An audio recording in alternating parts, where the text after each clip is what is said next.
Existen fundaciones que a través de un proceso, de un servicio, de terapia, o más bien de un tratamiento, es que pueden ayudar. Esto no es de la noche a la mañana ni con sonar el dedo.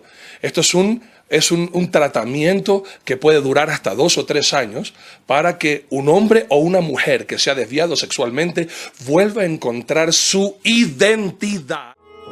Mi piel en silencio grita, oxígeno para respirar, respirar. Siglo XXI. Hay que decirlo, la homosexualidad existe desde el nacimiento de la propia humanidad. Pero fue recién en el año 1973 cuando fue retirada del Manual Diagnóstico y Estadístico de Enfermedades Mentales. Bueno, porque no es una enfermedad. De hecho, dejó de considerarse una enfermedad mental, porque es imposible diferenciar la orientación sexual de una persona si no se lo preguntas directamente. Si algo podemos asegurar es que la homosexualidad nada tiene que ver con la religión, y no es un comportamiento incorrecto. De hombres y mujeres que fueron hechos a la imagen y semejanza de Dios, convirtiéndose en homosexuales, lesbianas, gente depravada, cegada por Satanás, seducida por la concupiscencia de sus corazones. ¿Depravados? ¿En serio? Para entender de mejor manera la homosexualidad, hablamos con Alfonso Bravo, quien nos explica desde el punto psicológico el origen de esta. ¿Realmente tiene un origen? ¿Se nace o se hace? La homosexualidad estaría definida en términos muy cuadrados y muy secos, estaría definida por como esa atracción de una persona hacia otra persona del mismo sexo. Entonces, eso es lo básico y lo cuadrado, digámoslo así, que nos permite determinar una homosexualidad. Pero poder contestar qué es la homosexualidad, yo creo que hay que volcarlo también a la persona. Ahora se critica mucho esta cuestión de que sí, de que las personas sí dicen yo me creo tal cosa, entonces soy tal cosa. Pero es así, o sea, la persona arma un discurso sobre sí misma. Puede haber, qué sé yo, personas trans que te digan que no son homosexuales. ¿Sí me explico? Sí. Entonces, cuando tú tienes ya todo el movimiento de la homosexualidad y de los movimientos LGBTI y todo el asunto LGBTIQ, o sea, todas estas cosas, ellos empiezan a definirse como algo. Empiezan a definirse como algo y puede ser que en algún momento te digan, no, esto no es una homosexualidad. Yo he conocido personas trans que no se declaran homosexuales. Verás, o sea, bueno, en el 73 fue retirada como enfermedades de las clasificaciones de la psiquiatría, por supuesto. Y, a ver, por ese lado fue retirada, o sea, porque era considerada una enfermedad en tanto lo biológico determinaba que la única sexualidad normal sería la sexualidad que genera reproducción. Yo creo que desde la ciencia y desde lo legal ya no. O sea, hasta los 90 en este país era penalizada inclusive.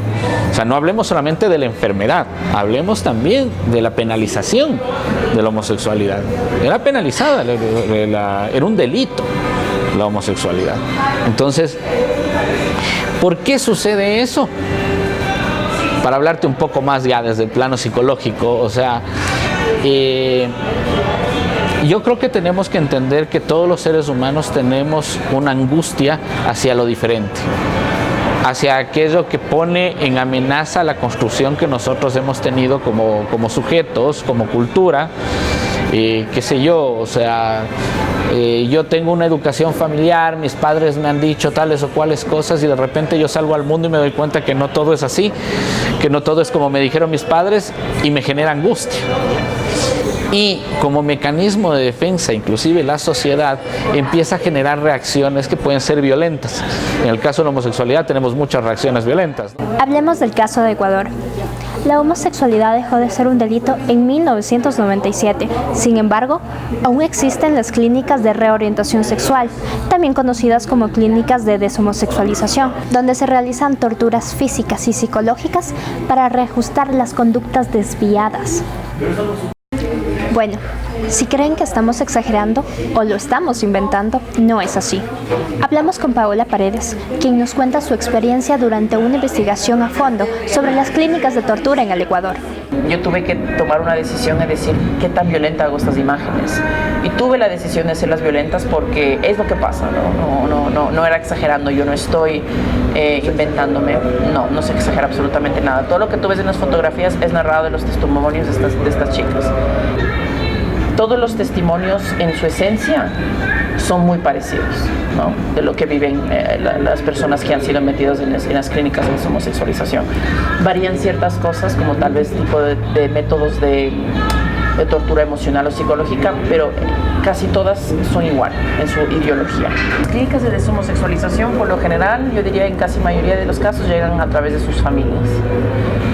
Sus padres se enteran que son gay o lesbianas, el estigma social, la vergüenza social es demasiado fuerte para ellos y por lo general les meten en contra de su voluntad. En caso de estas chicas que yo entrevisté, en caso de un chico que también es un testimonio, esto es lo más terrible, son secuestradas por sus propios padres, son drogadas por sus propios padres. En el caso de un chico que también entrevisté, la familia contrató un policía que le secuestré. En caso de Ana, ella fue llevada acá al Baco Ortiz, si mal no estoy. En el Baco Ortiz, imagínate, le drogan. Y le meten en un carro y ella se levanta en la clínica, se despierta drogada. Imagínate, sus propios padres. Eso es en mayoría de los casos, diría yo. Las clínicas no son de deshomosexualización, son de alcohol y drogas. Sí, eso es súper importante entender. Porque aquí es ilegal discriminar por tu orientación sexual. Entonces, estos centros no es ilegal el tratamiento de homosexuales, cerrarían por cuestiones de derechos humanos. Sino que en estas clínicas también tienen una filosofía que se llama desviaciones de carácter, ¿no? Entonces curamos el alcoholismo, la drogadicción y las desviaciones de carácter. Y entonces en estas clínicas determinan ellos mismos qué son las desviaciones de carácter, que por lo general son ideologías muy pegadas al conservador y hacia lo religioso, todo lo que sale de la norma, todo lo que sale del buen comportamiento. Entonces ser homosexual, uno, pero también hay casos sumamente extremos como prostitución, hasta adulterio, ¿se dice? Adulterio. Entonces, en general, estas clínicas violan los derechos humanos. Entonces, no sé si hace unos 6 meses, no se acuerdan las noticias que salió esa clínica que se incendió. Sí. Es una de estas clínicas, ¿no? De alcohol y drogas. Y se murieron como alrededor de 12 muchachos. ¿Y por qué se murieron? Se murieron porque el dueño les dejó con llave, les encerró. Entonces, esto es un ejemplo, ¿no? Aparte de que sean homosexuales o que sea, estas clínicas existen este tipo de violación hacia los derechos humanos. Pese a los esfuerzos para eliminar estas clínicas de tortura, aún existen cerca de 200 instalaciones por todo el Ecuador. Y pese a la exposición de Paola, no se ha logrado un mayor cambio. ¿A qué se debe? Pues en pleno siglo XXI todavía se sigue creyendo que la homosexualidad es una enfermedad. Preocupante, ¿no lo creen? La homofobia es la principal causa de suicidio en los jóvenes homosexuales según la Sociedad Americana de Psiquiatría. Eduquémonos, investiguemos y no nos quedemos con una única versión de la historia. Yo soy Valeria Chiriboga y esto es Fuera de Foco 593. En silencio grita, oxígeno para respirar, respirar.